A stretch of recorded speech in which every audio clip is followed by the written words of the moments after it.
하시면 너희가 권능을 받고 예루살렘과 온 유대와 사마리아 땅끝까지 이르러 내 증인이 되리라 하시니라.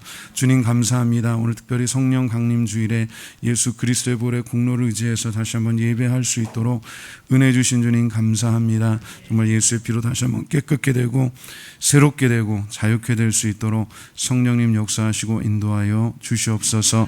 예수님의 이름으로 기도합니다. 아멘. 할렐루야. 반갑습니다. 우리 주님께서 여러분 사랑하셔서 오늘도 은혜의 자리로 부르신 줄로 믿습니다. 우리 옆에 있는 분들 한번 인사합니다. 주 안에서 환영합니다. 주 안에서 환영합니다. 구약성경 시편 51편 10절부터 우리 12절까지 말씀 같이 읽도록 하겠습니다. 구약성경 839쪽이 되겠습니다. 우리 찾으셨으면 한 목소리로 읽도록 하겠습니다. 하나님이여 내 속에 정한 마음을 창조하시고 내 안에 정직한 영을 새롭게 하소서. 나를 주 앞에서 쫓아내지 마시며 주의 성령을 내게서 거두지 마소서. 주의 구원의 즐거움을 내게 회복시켜 주시고 자원하는 심령을 주사 나를 붙드소서. 아멘. 특별히 51편에는 특별한 사연이 있는데요. 우리아의 아내 바세바와 동침하고 그 남편 우리아를 죽이죠. 결과적으로는 그렇게 됩니다. 그리고 그것에 대해서 하나님의 선지자 나단 선지자가 와서 책망을 했을 때 그가 하나님 앞에 회개하고 울면서 이 시편을 이렇게 지어서 고백한 겁니다. 그래서 근본적으로 죄에 대한 깊은 회개와 또 회복하신 하나님의 은혜에 대한 소망이 바탕이 되는 시편인데, 오늘 성령 강림 주일에 우리 사랑하는 모든 성도들 심령이 하나님의 은혜로 회복되기를 원합니다. 그리고 우리가 자유하기를 원하고 또 우리 안에서 역사하시는 성령께서 우리를 통해서 많은 잃어버린 영혼들을 또 회복하시고 인도하실 줄로 믿습니다. 나를 주님 앞에서 멀리 하지 마시고 주의 성령을 거두지 마옵소서.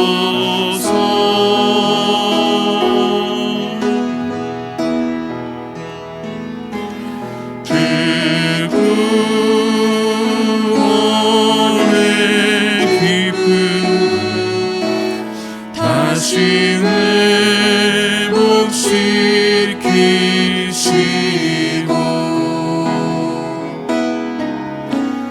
변치 않는 맘 내 안에 주소서. 그 구원의 기쁨 한번 고백합니다. 그 구원의 기쁨 다시 회복시키시고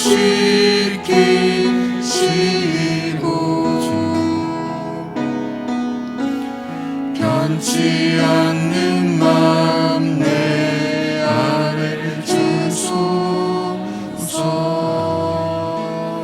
한번 다 같이 기도하겠습니다. 오늘 주님의 은혜를 구합니다. 은혜 아니면 우리가 이 자리에 나올 수도 없습니다. 은혜 아니면 정말 예수의 피로 구원받을 수도 없고, 은혜 아니면 성령께서 임하시지도 않고 충만하시지도 않은 우리 다윗이 고백한 것처럼 정말 주님의 은혜를 구합니다. 주님 도와주시고 주님께서부터 우리 멀어지지 않게 주님께서 붙잡아 주시고 주의 성령을 거두지 않으시고 주님 은혜 가운데 회복하시기를 원합니다. 우리 죄에 대해서 회개하고 하나님 구원하시는 그 회복의 손길을 구합니다. 어떠한 형편 가운데 왔든지 주님의 은혜를 구하오니 성령님 이 시간 다시 한번 우리를 감화 감동하셔서 주님의 자녀다운 모습으로 예배할 수 있도록 또 회복될 수 있도록 도와주시옵소서. 우리 각자의 심령을 위해서 한번 통성으로 기도하시겠습니다.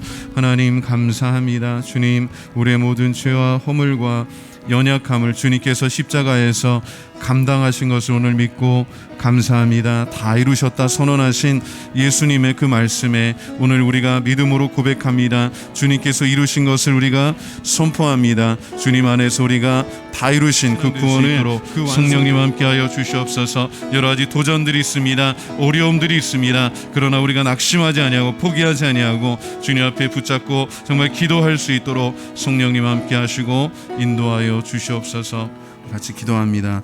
주님의 은혜를 구합니다. 정말 다윗이 나단 선지자의 말을 듣고 하나님 앞에 회개하듯이 우리가 주님의 말씀을 듣고 이 시간 회개하고 우리의 심령이 주님의 은혜로 회복되기를 소망합니다. 주님의 임재 속에 있게 하시고 주님 안에 거할 수 있도록 도와주시고 2000년의 십자가에서 주님께서 다 이루었다 선포하신 그 구원의 약속을 오늘 주장합니다.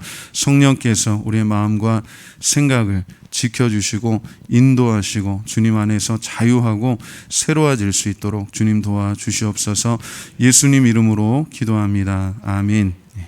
오늘 제목을 한번 같이 따라해 보시겠습니다. 은혜 아니면, 은혜 아니면, 은혜가 아니면 우리가 이 자리에 나올 수가 없죠. 본문은 말씀드린 대로 다윗이 하나님 앞에 회개하는 시편입니다. 그가 어떻게 보면 왕으로 성공했을 때 그전에는 그 부하 장수들하고 같이 전쟁터에도 나가고 뭐 그렇게 했는데 이제 굳이 본인이 나가지 않아도 이렇게 나라가 세워지고 하니까 평소에는 뭐 군대 장관하고 장군들하고 같이 전쟁터에 가서 이렇게 전투를 하던 다윗이 그냥 궁전에서 빈둥빈둥 놀고 있는 거예요. 전쟁터에 가서 치열하게 싸우던 사람이, 목숨 걸고 싸우던 사람이 집에서 뒹굴뒹굴 하니까 엉뚱한 짓 하는 겁니다. 왕궁에서 이렇게 보니까 어느 여인이 이렇게 목욕을 하는데 굉장히 아름답게 이렇게 보였어요. 그래서 사람을 보내서 그 여인을 데려다가 동침합니다.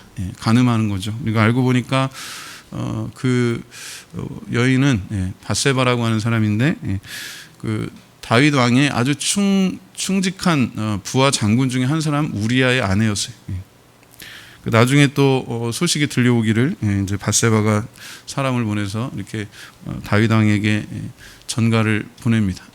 제가 임신했습니다. 그러니까 다윗의 아기를 가진 거죠. 근데 남편은 전쟁터에 가 있고 상식적으로 그렇잖아요. 근데 이제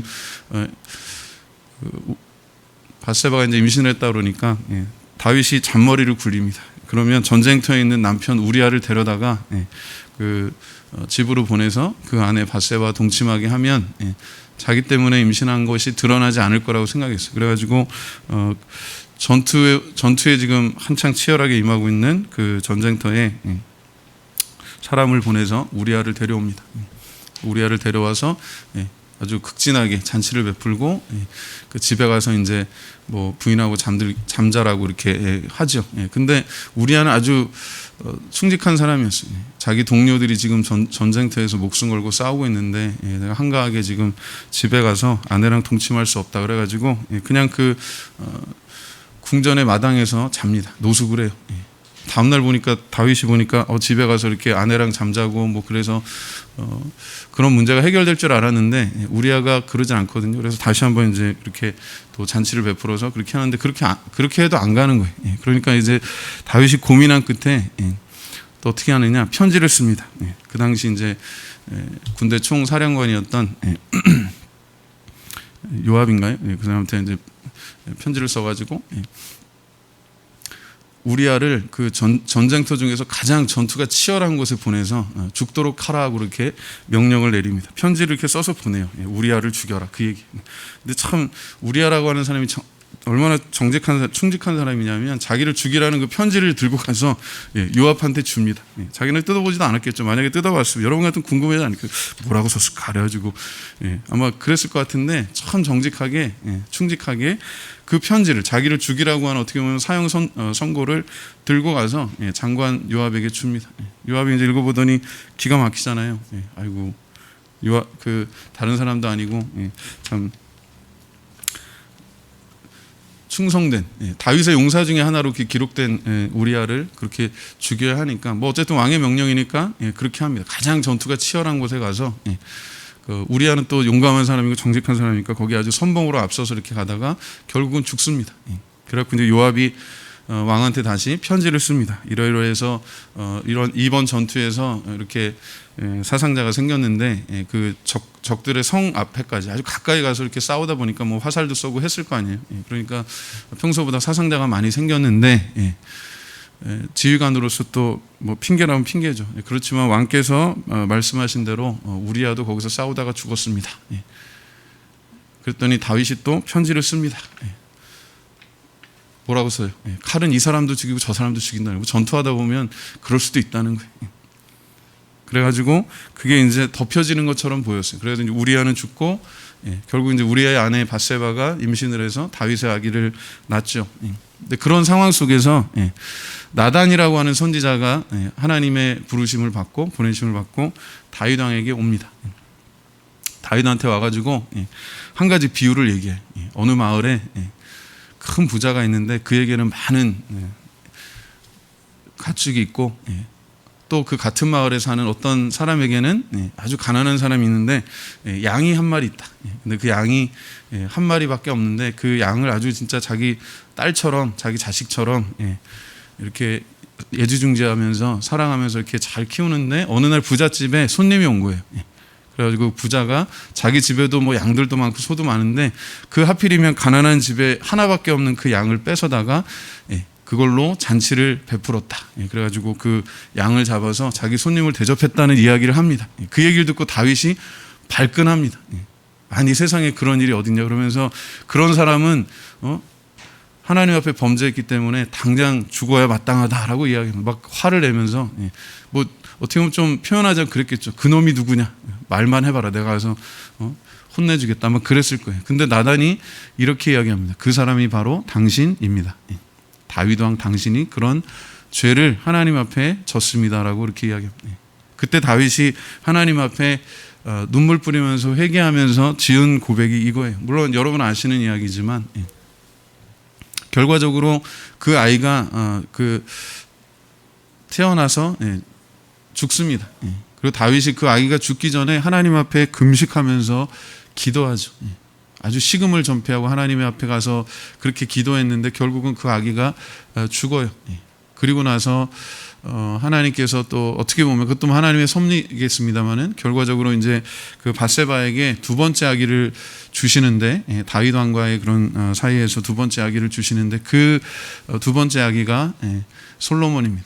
그래서 다윗의 뒤를 이어서 우리가 알고 있는 세상에서 가장 그 당시에 지혜롭고 가장 부요로운 왕국을 이루는데 일조했던 솔로몬 왕이 태어나죠. 참 하나님의 섭리는 우리가 다 이해할 수가 없어요. 이해하기가 어려워요. 성경의 이야기들을 읽다 보면 참 불편한 이야기들도 많아요. 불편한 진실. 다윗이 그렇게 간음을 했고 그리고 그런 과정 속에서 그걸 숨기려고 하다 보니까 정말 의로운 사람, 자기에게 충성된 사람, 심지어는 자기를 죽이라는 편지를 들고 의심 없이 왕의 명령이니까 그 명령이 담긴 편지를 가지고 군대 장관의 요압에게 가서 주었던 그 우리아를 죽입니다. 하나님 보시기에 그것은 다 범죄죠. 다 죽을 죄입니다. 이제 다윗이 하나님 앞에 진심으로 회개하고 뭐라고 이야기하냐면 자기는 태어나면서부터 하나님께서 창조하셨지만 그러나 어머니의 태에서부터 잉태될 때부터 자기는 죄인이라고 고백해요. 그게 51편에 쭉 나오는 내용입니다. 나는 죽을 죄를 졌습니다. 하나님 앞에 죽을 죄를 졌고 저는 태생이 처음부터 태어날 때부터 잉태될 때부터 죄 가운데 잉태됐고 죄 가운데 태어나서 죄 가운데 이렇게 살았습니다. 죽어도 마땅합니다라고 이야기해요. 그러면서도 한편으로 우리가 참 어떻게 보면 본받아야 될 믿음의 태도는 뭐냐면 그 회개 뒤에 여러분 구원의 은혜는 반드시 회개라고 하는 문을 거쳐서 갑니다. 예수 그리스도의 보혈의 공로로 우리가 구원받는 것은 그런 과정이 있어요. 순서라면 좀 이상할 수 있겠습니다. 어쨌든 제일 중요한 부분 중에 하나가 구원의 은혜, 구원의 확신이 있다라고 하는 것을 보여주는 증거 중에 하나가 회개의 눈물입니다. 또 희한하게 생각하지도 않았던 전혀 기억하고 있지 않았던 그런 죄들이 생각나고 그것들 때문에 눈물을 흘리게 돼요. 그런 회개의 문을 통과하고 나서 두 번째 구원의 또 다른 면이 있는데 그게 바로 회복의 단계입니다. 오늘 본문으로 한번 돌아가서 다시 본문을 잘 묵상해 보세요. 우리 아까는 읽지 않았습니다만은 자 1절부터 우리 4절까지 한번 쭉 읽어볼까요? 1절부터 4절까지 51편 1절부터 4절까지 한번 같이 읽어봅니다. 시작. 하나님이여 주의 인자를 따라 내게 은혜를 베푸시며 주의 많은 긍휼을 따라 내 죄악을 지워 주소서. 나의 죄악을 말갛게 씻으시며 나의 죄를 깨끗이 제하소서. 물은 나는 내 죄가를 아오니 내 죄가 항상 내 앞에 있나이다. 내가 주께만 범죄하여 주의 목전에 악을 행하였사오니 주께서 말씀하실 때에 의로우시다 하고 주께서 심판하실 때에 순전하시다 하리이다. 아멘. 이 고백을 잘 보시면 하나님만이 나를 구원하실 수 있으면 사실 그 얘기예요. 자기가 죄 지은 거 인정해요. 내가 죽을 죄를 지었고 죽어 마땅하고 누구보다 모범이 돼야 되는 왕인데, 그러니까 제가 그 본문과 관련된 이야기를 오래전에 읽으면서 그 생각이 들었거든요. 우리가 하나님께서 주시는 그런 직분과 사명을 우리에게 주시는 그 자리가 있어요. 왕이, 그 당시의 왕들은 자기 군대를 이끌고 전투할 때 맨 앞장서서 전투하는, 그게 다윗이 또 그런 일에 아주 능했던 사람입니다. 늘 그랬던 사람이 자기가 가 있어야 될 곳에 있지 않으니까 엉뚱한 짓을 하는 거, 엉뚱한 생각하고 엉뚱한 짓을 하고 그것을 또 덮기 위해서 더 엉뚱한 짓들을 하다 보니까 일이 꼬이는 거예요. 그러니까 죄는 거미줄같이 꼬여서 결국은 우리를 올가매고 우리를 하나님의 진노와 심판 가운데로 이끌 수밖에 없는 거예요. 욕심이 잉태한 즉 뭐가요? 죄를 낳고 죄가 장성한 즉 사망을 낳는 거예요. 그러니까 지금 다윗의 모습을 보면서 이게 다윗만의 이야기라고 우리가 생각하면 안 돼요. 사실 물론 이야기들은 다를 수 있지만 본질적으로 하나님을 벗어나서 내가 뭔가 해보겠다, 잔머리 굴리고 하나님 주신 직분과 사명을 제대로 감당하지 않으니까 엉뚱한 짓 하게 되고 엉뚱한 짓을 덮으려고 하다 보니까 더 엉뚱한 짓을 하게 되고 더 결국에는 어긋나고 망하게 되는 거예요. 그 가운데 우리가 선택할 수 있는 최고의 선택은 뭐냐? 하나님 앞에 회개하는 거예요. 죄를 인정하는 것, 그게 구원의 첫 점입니다. 첫 발자국이. 여러분 중독자들 있죠? 특히 알코올 중독자들. 제가 미국에서 대학원 공부할 때 그때 상담 관련해가지고 1년 동안 공부를 더 하는데 교수님이 하나 프로젝트를 주셨어요. 교수님이 장로님으로 계셨던 그 교회가 있는데 거기는 일주일에 한 번씩 알코올 중독자들이죠. 알코올 중독자들이 재활하면서 그 알코올 중독에서 벗어나기 위해서 같이 모여서 이렇게 서로 격려하는 그런 모임이 있어요. AA 모임이라고 그래갖고 그게 이제 뭐의 약자냐면 Anonymous Alcoholic. Anonymous 하면 무명의 그런 뜻입니다. 익명의 알코홀릭, 무명의 알코올 중독자들의 모임이에요. 근데 거기 가면 어떤 특징이 있냐면 모든 사람들이 다 알코올 중독자가 와요. 기본적으로. 근데 거기에서는 자기 그 소개를 할 때 안녕하세요. 저는 뭐 예를 들어서 저는 정민입니다. 그러면 모든 사람들이 안녕 정민 그렇게 이야기해 줍니다. 그리고 그 소개할 때 뭐라고 이야기하냐면 제가 그게 정말 마음에 와닿았어요. 그래서 말씀을 드리는 거예요. 나는 정민입니다. 나는 알코올 중독자입니다라고 시작을 해요. 그게 무슨 의미를 갖느냐? 알코올 중독으로부터 벗어나는 제일 첫 번째 단계가 그 12단계로 이루어지는 그런 프로그램이 있거든요. 그게 크리스찬들에 의해서 시작된 겁니다. 근데 모든 중독의 가장 첫 번째, 그 중독을 회복하는 가장 첫 번째 단계가 뭐냐면 자기가 중독자라고 하는 것을 인정하는 거예요. 안녕하십니까? 저는 정민입니다. 나는 알코올 중독자입니다라고 소개를 해요. 그러면 안녕 뭐 이렇게 하면서 다 인사를 해요. 그러면서 자기 이야기를 이렇게 쭉 합니다. 근데 놀랍게도 그 모임을 통해서 많은 사람들이 변화돼요. 제가 정말 놀랐던 거는 그 교회 다른 장로님 계신데 그분도 알코올 중독자 출신이에요. 본인이 젊어서 아주 뭐 무슨 사연이 있었겠지만 술에 쪄들어 살았던 사람이. 그런데 그분이 자기가 알코올 중독자 출신이었기 때문에 알코올 중독자가 갖고 있는 여러 가지 문제들에 대해서 너무나도 잘 알고 있어요. 근데 그런 분들이 같이 나와서 괜찮아, 나도 알코올 중독자였고 이런 문제들을 갖고 있었고 이런 어려움들이 있었지만 하나님의 은혜로 내가 이 자리에 올 수 있었어 라고 이야기해 주는 거예요. 주님께서 우리를 회복하시는 줄로 믿습니다. 구원의 첫 단계가요, 회개입니다. 죄에 대한 발견과 인정이. 내가 죄인입니다. 그걸 우리가 좀 적용해서 보잖아요. 여러분 서로 인사하실 때 한번 이렇게 해보세요. 안녕하세요. 저는 죄인 아무개입니다. 라고 한번 소개해보세요. 옆에 분한테 한번 인사해보세요. 시작. 안녕하세요. 저는 죄인 이정민입니다. 우리는 예수의 피로만 구원받는 줄로 믿습니다. 오늘 성령 강림주일, 성령께서 우리 가운데 임하셔서, 우리 사도행전 2장에 보면 1장 2장에 나와 있는 그 기록들을 보면 성령께서 오셔서 초대교회가 성령으로 잉태되는, 그리고 놀랍게 변화되는 그런 역사들을 볼 수 있어요. 교회는 예수님께서 성령으로 잉태되었듯이 그리스도의 몸된 교회도 성령으로 잉태되고 성령에 의해서 성장하고 지금까지 우리에게 이 복음을 전할 수 있도록 하나님께서 그런 사명을 주신 줄로 믿습니다. 근데 사도들이 은혜 받고 성령 받고 나서 변화되고 나서 많은 사람들이 그 베드로 생각해 보세요. 베드로가 밤에 멀찍이 예수님 배반하고 나서 새벽에 닭이 울었죠. 그러면서 막 징징 짜면서 멀찍이 예수님 따라갔다 그랬어요. 은혜가 없으면요, 주님을 떠나는 건 아닌데 멀찍이 따라가요. 보니까 그래. 주님이 문제가 있는 게 아니라 우리가 문제가 있어요. 우리의 믿음이 연약하고 부족해서 그렇습니다. 근데 그거는 당연해요. 성령께서 이끄시지 않기 때문에 그래요. 내 의지, 내 생각으로 가는 데는 한계가 있어요. 내 믿음으로 가면 멀찍이 주님 따라가지만 성령께서 이끄시면 은혜로 충만케 되는 줄로 믿습니다.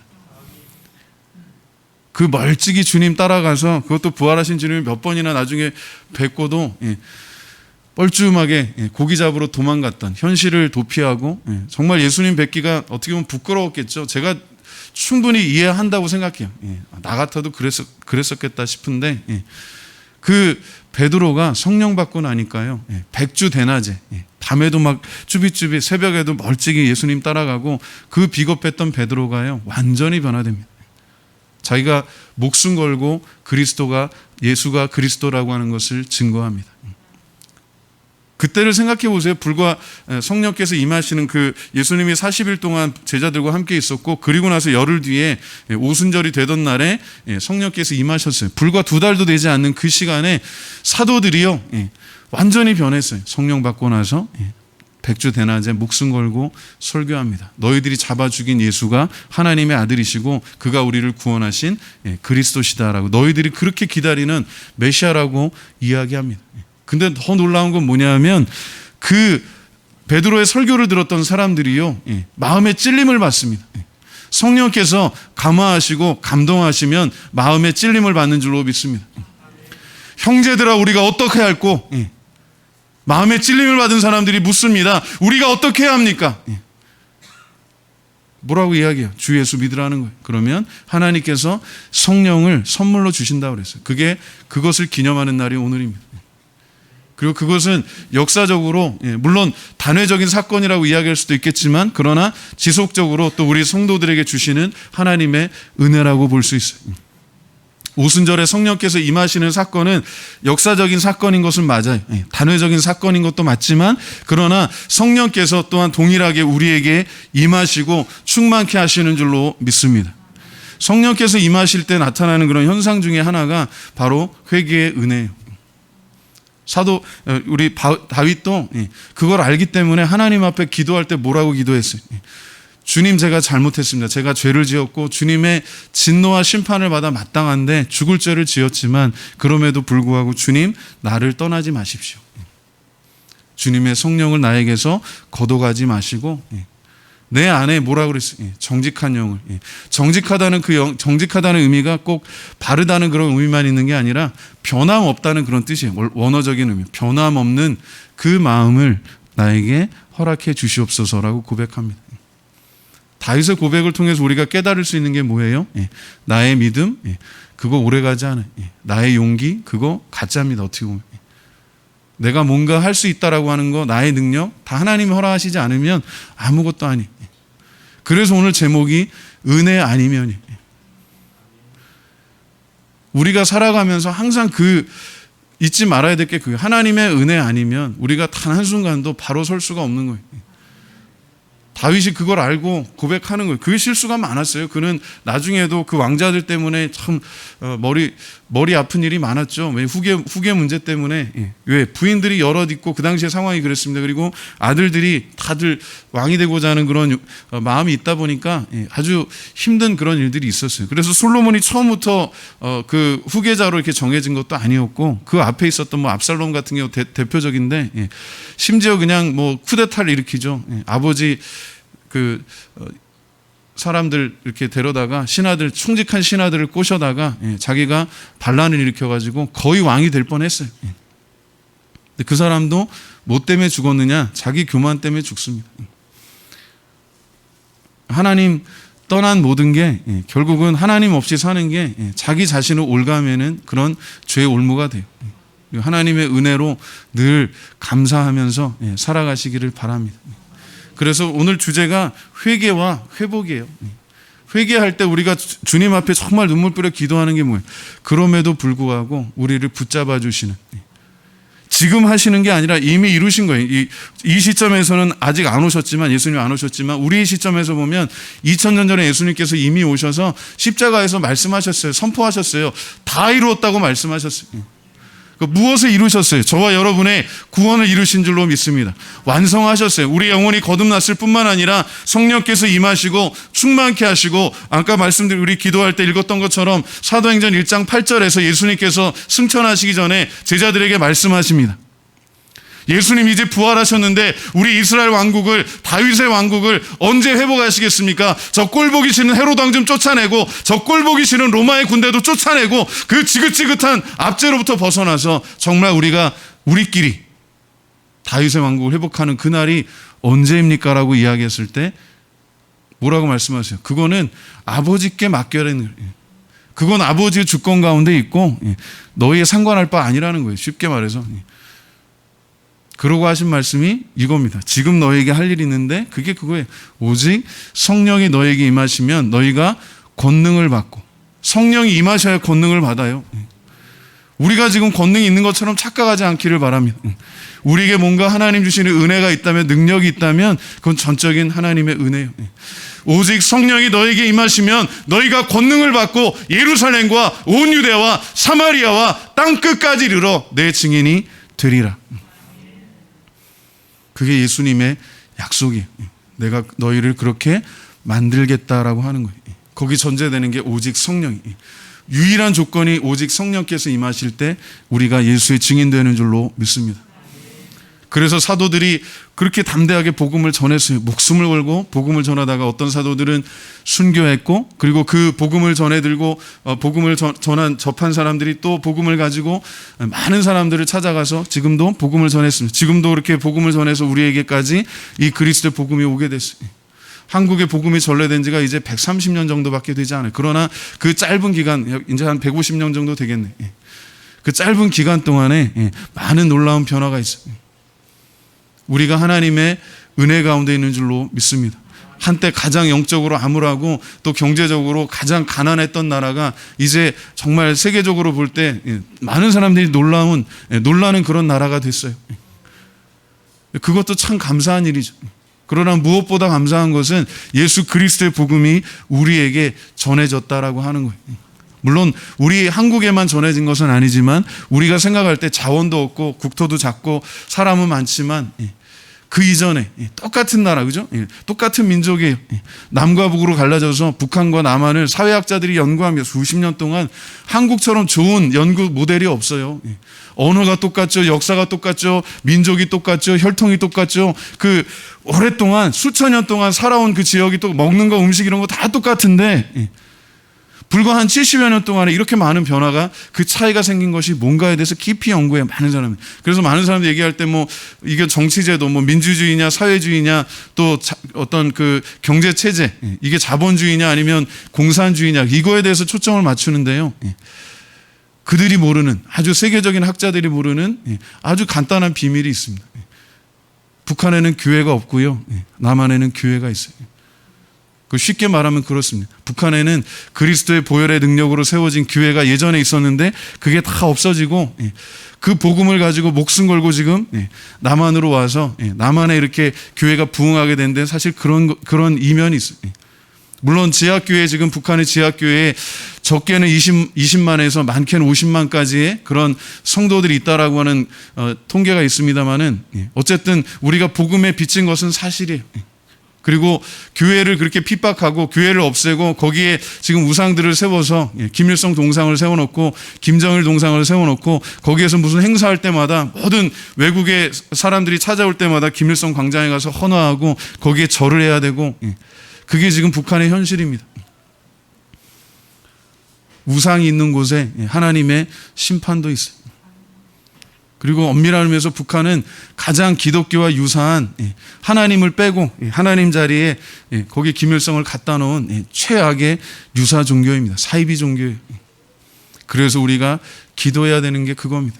이 땅의 우상들이 무너져 내리고 이번에 초파일 보니까 그 석가탄신에 보니까 아주 난리예요.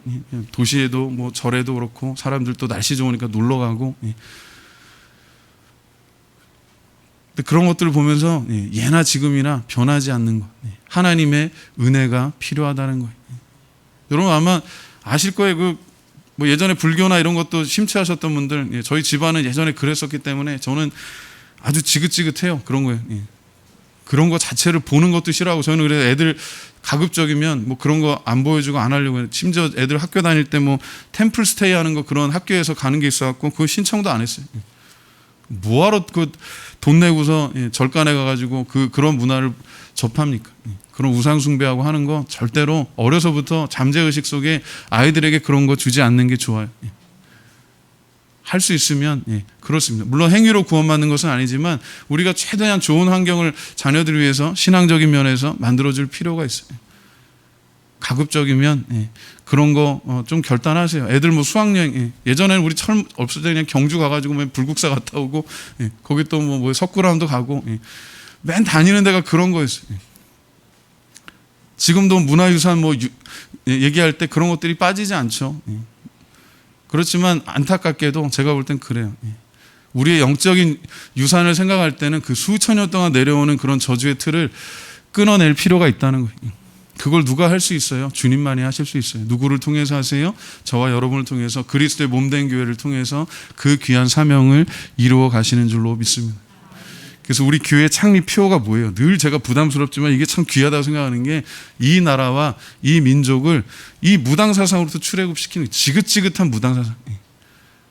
불교가 들어와도 그 바탕이 무당사상이기 때문에 정통 불교가 아니에요. 유교가 들어와도 무당사상이 있기 때문에 그 뭐 조상묘를 잘 써야 되고 뭐 그따위로 가는 거예요. 죄송합니다. 그리고 계급 간에 어떤 그런 차이가 생기고 억압당하고 그런 거예요. 제가 가끔씩 지나가다 보면 무슨 왕릉들 있잖아요. 조선시대 왕릉들 뭐 40기가 남한에 있다는데 그게 유네스코 문화재로 등재됐는데 제가 그걸 볼 때마다 그런 생각이 야, 저 백성들의 고혈을 빨아서 물론 뭐 우리가 중국의 황제들만큼은 아니었지만 그래도 그 어려운 시대 참 많은 백성들의 이름 없는 백성들의 그런 고열을 빨아서 특정의 사람들이 저렇게 부귀영화를 누렸다라고 하는 것 자체도 참 부끄럽고 근데 그걸 문화유산이라고 내놓는 것도 한편으로는 솔직히 부끄러워요. 그 여전히 우리가 그런 유교주의적인 그런 사상이 있기 때문에 지금 우리 사회에서 이렇게 일어나는 많은 갈등 중에 하나가 제가 볼 때는 그래요. 그런 유교적인 사상, 특히 정치하는 분들이 그런 뭐랄까 좀 틀에서 벗어나지 못하기 때문에 굉장히 뭐 이건 진보건 뭐 보수건 상관없이 비슷한 형태를 보이는 게 제가 볼 때는 그래요. 그런 구조적인 문제를 갖고 있다라고 하는 그런 것들을 깨뜨리는 과감하게 변화시키는 거룩한 성령의 바람이 이 땅에 필요한 줄로 믿습니다. 1907년도에 평양의 대붕운동 일어났을 때 여러분 잘 아실 거예요. 역사적으로 정말 의미 있는 그런 사건이죠. 우리가 참 어려울 때 일제 강점기에 이제 실질적으로 접어드는 그때 1907년도입니다. 그 연도는 1907년도지만 이미 그 이전부터 1903년부터 원산에서부터 선교사들 그 기도 모임을 중심으로 해서 성령께서 강력하게 역사하셨어요. 그 중에 한 분이 토마스 하디라고 하는 선교사인데 그분은 캐나다의 그 토론토 의대인가 거기 출신이에요. 의사예요. 캐나다 사람이고 백인이고 의사고 그분이 한국에 선교사로 와서 의료 선교사로 와서 나름 열심히 헌신합니다. 처음에는 이제 지방으로 부산인가 쪽으로 오셨다가 강원도 지방 원산이 일대 거기에 이제 파송돼 가지고 거기서 복음을 전하는데 잘 생각해 보세요. 한 100년 전에 110여 년 전에 강원도 원산이면요 지금보다도 훨씬 더 열악한 그런 곳이었을 거예요. 거기서 그리스도의 복음을 가지고 열심히 전하고 했는데 그 열심이 어떻게 보면 자기의 열심이었던 거예요. 모세가요 바로의 왕궁에서 자라면서 왕자로 40년 동안 자랐잖아요. 그가 그 어머니 밑에서 또 교육을 받으면서 자기 동족 이스라엘 사람들을 구원해야 될 것에 대해서 늘 교육을 받았을 겁니다. 그런 사명감이 있어서 어느 날 보니까 애굽 관리가 히브리 사람 자기 동족을 학대하는 걸 보고 거기에 분노해가지고 그를 애굽의 관리를 때려 죽이죠. 그리고 모래에다 이렇게 안매장하고 그리고 이제 다음 날 갔더니 자기 동족들끼리 히브리 사람들끼리 또 뭐 시비가 붙어갖고 싸우는 거예요. 그리고 또 말렸더니 그 사람들이 얘기합니다. 야, 너 어제 애국 관리 때려 죽이듯이 나도 죽일 거냐? 그러니까 자기는 그게 완벽한 살인 뭐 범죄라고 생각했는데 그게 들통이 난 거예요. 그래가지고 왕국 전체가 알게 되고 결국은 그는 이제 도망하죠. 그래가지고 광야에서 40년 동안을 지냅니다. 만 40세에서 만 80세가 될 때까지 그 지루한 시간을 광야에서 보내요. 제가 그 이야기를 볼 때마다 무슨 생각이 나냐 하면 우리의 능력, 우리의 힘에는 분명히 한계가 있다는 거예요. 내 열정이요 사람 잡아요. 내 정의가 사람 잡아요. 개혁이라는 의미가요 원래 자기 개혁은 새롭게 가죽을 새롭게 한다는 뜻이에요. 개혁이. 근데 그 가죽이 누구 가죽이냐면 진짜 개혁의 의미는 내 가죽을 벗겨내고 새로운 것으로 이렇게 변화된다는 그런 의미가 있어요. 근데 지금 우리가 듣는 개혁은 남의 가죽 벗기는 거예요. 그거는 학살입니다. 정치적인 학살이고 그게 그래서 계속해서 무한반복되는 이유가 있어요. 스스로를 개혁할 수 있는 힘이 그런 능력이 우리에게 없기 때문이고 죄성이 있기 때문에 그렇습니다. 그래서 남을 가죽을 벗겨서 자기의 어떤 적을 없애서 자기를 이렇게 자기의 자리를 자기의 권위를 이렇게 유지하려고 하는 게 그게 본성이에요. 그게 권력의 아주 잔인한 속성입니다. 그걸 우리가 알고 이해하고 그래서 하나님의 능력, 하늘로부터 오는 능력은 달라요. 땅의 어떤 권세는요 서로 그렇게 반대하는 사람들 잡아 죽이고 껍데기 벗겨서 없애는 그게 개혁이라는 이름으로 이렇게 되지만 하늘에서 주시는 능력은 서로 낮아지는 거예요. 겸손해지는 거예요. 서로 발을 씻기고 서로 섬기는 거예요. 주님께서 제자들의 발을 씻기신 것처럼 그리스도의 사람들, 예수 그리스도의 사람들도 낮아지고 겸손하게 하시는 게 바로 성령의 능력인 줄로 믿습니다. 평양 대북운동에서 그런 역사가 있기 전에요. 그가 불만이 많았어요. 나는 캐나다 출신이고 백인이고 또 의사고 보니까 여기 오니까 한국 사람들이 너무 야만적이고 어떻게 보니까 그 사람 입장에서 보면 너무 가난하고 너무 어떻게 보면 무식할 정도로 미신에 빠져 있고 그렇게 복음을 전하고 열심히 하는데 제대로 안 되는 거예요. 그러니까 그 마음속에 뭐가 있었냐면 응어리진 미움이 있었어요. 성도들에 대한 미움도 있고 하나님에 대한 원망도 있고 그러는데 어느 날 그 선교사들 여자 선교사님들이 그 기도하는 모임이 있었는데 거기 이렇게 초대받아서 가게 됐어요. 그런데 그 어느 선교사님의 간증을 듣다가 그가 아주 깨집니다. 거기서 정말 깨져요. 왜? 네가 교만하다는 거예요. 네 마음속에 하나님도 없고 어떻게 보면 여기 복음을 전하는 사람들에 대해서 대상에 대해서 사랑하지 않는다는 거예요. 그리고 그가 깊이 그걸 깨닫고 나서 정말 펑펑 울면서 회개하고 다음 날이 주일인가 그랬어요. 그래갖고 그가 강단에서 이렇게 설교하면서 울면서 회개합니다. 내가 여러분을 사실은 사랑하지 않았습니다. 나는 백인이고 캐나다 사람이고 의사라고 하는 그런 어떤 우월의식 때문에 여러분을 어떻게 보면 이렇게 무시하고 온전하게 사랑하지 못했습니다. 미안합니다. 잘못했습니다. 이렇게 울면서 회개하니까 성도들이 그때 마음이 열려요. 그러면서 간증하면서 사실은 우리도 선교사님이 꼴 보기 싫었습니다. 그럴 거 아니에요. 그게 느껴질 거 아니에요. 지는 뭐 코쟁이라고 그러고 죄송합니다. 의사라고 그러고 막 그런 것들이 뭔가 이렇게 보이지 않는 그런 벽이 있었는데 성령께서 그 보이지 않는 벽을 다 허물어 주셨어요. 그리고 온 회중이 성도들이 정말 한 마음이 돼서 거기서 펑펑 울고, 그걸 나중에 이제 또 기도에 가서 이렇게 간증하고 하면서 1903년에 그게 시작됐어요. 그래서 1907년도에 비로소 우리가 알고 있는 평양 대부 운동이 그때 일어나는데, 사실은 하나님께서 이미 그 전부터 그런 준비를 하고 계셨던 거예요. 그리고 그게 엄밀한 의미에서 이미 영국에서 인도에서 그런 놀라운 성령의 역사가, 부흥의 역사가 일어나고 있었는데, 공통적인 특징이 뭐냐? 성경에 기록되어 있는 우리 사도행전에도 그렇고 역사에 기록되어 있는 그 부흥의 역사들을 볼 때 공통적인 게 뭐냐 하면 예수 그리스도의 복음이 증거되는 곳에 회개의 눈물이 시작되었다라고 하는 거예요. 여러분, 회개의 눈물이 있어야 회복의 출발점이 된다라고 하는 것을 꼭 기억하길 바랍니다. 예수 그리스도께서 우리에게 구원의 은혜를 주신 것, 그것을 증거하는 분이 성령 하나님이신 줄로 믿습니다. 1903년도에 원산에서, 그리고 1907년도에 평양에서 그렇게 역사하셨던 성령께서 오늘 2021년도 우리 코로나 때문에 지금 2년 가까이 이렇게 어렵고 힘들지만, 그리고 지금 인도 같은 경우는요, 하루에 확진자가 45만 명이 나와요. 우리나라 지금 500명대 나오는 건요 아무것도 아니에요. 지금 하루에 죽는 사람이 4천 명이 넘었습니다 벌써. 인도 하나만 그렇고 전 세계적으로 보자면 지금 어마어마해요. 그나마 우리 하나님의 은혜로 또 국민들이 잘 또 이렇게 정부와 더불어서 이렇게 협조해가지고 그래도 발병하는 게 낮고 또 이렇게 확진하는 사람이 낮고 사망자가 낮은 편인 거예요. 인도 같은 경우 지금 얘기할 수 없을 정도로 끔찍한 일들이 벌어요. 뭐 겐지스 강에다가 그냥 시신을 수천 구를 갖다 그냥 버려요. 화장도 지금 못하는 상황이에요.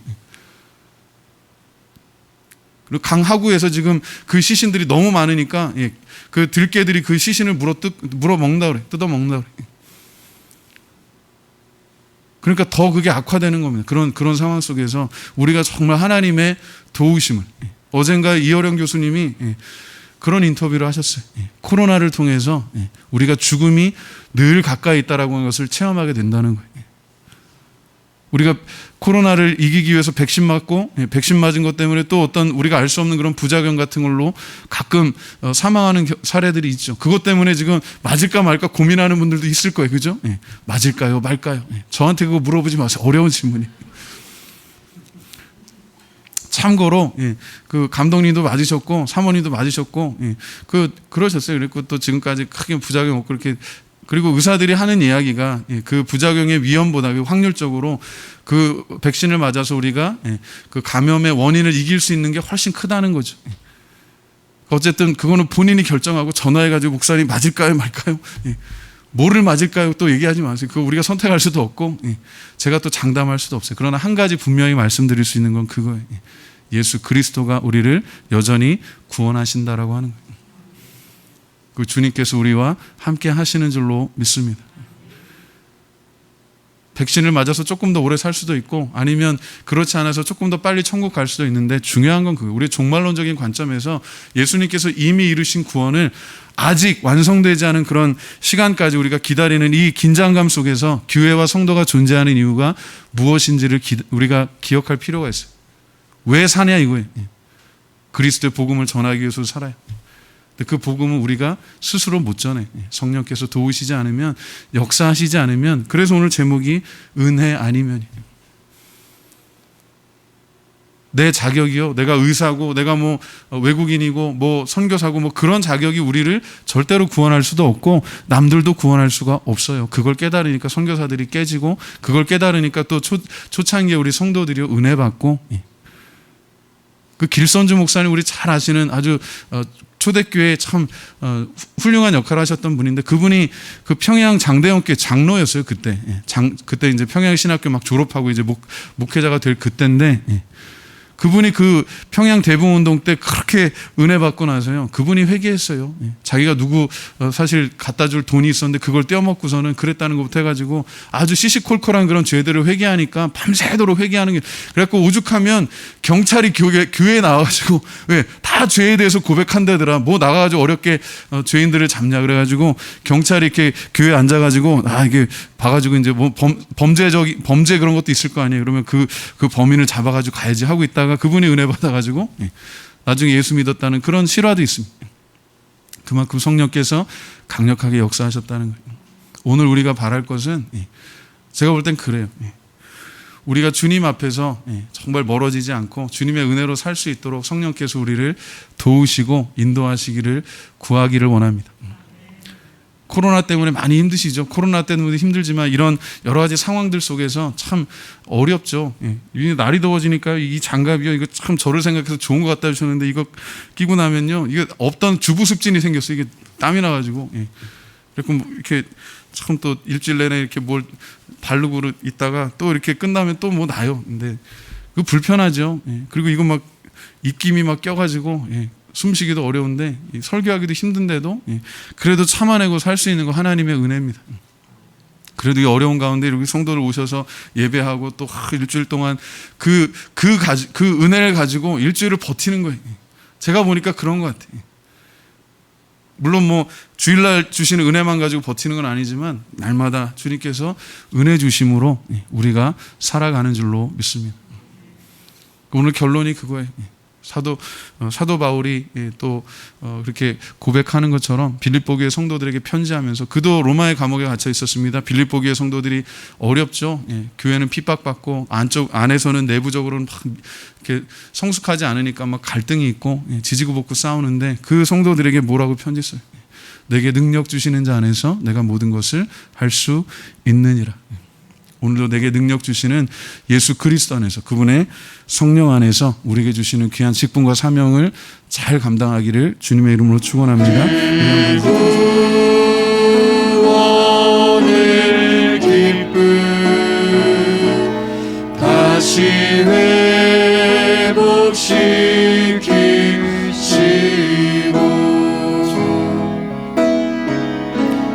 변치 않는 마음 내 안에 주소서.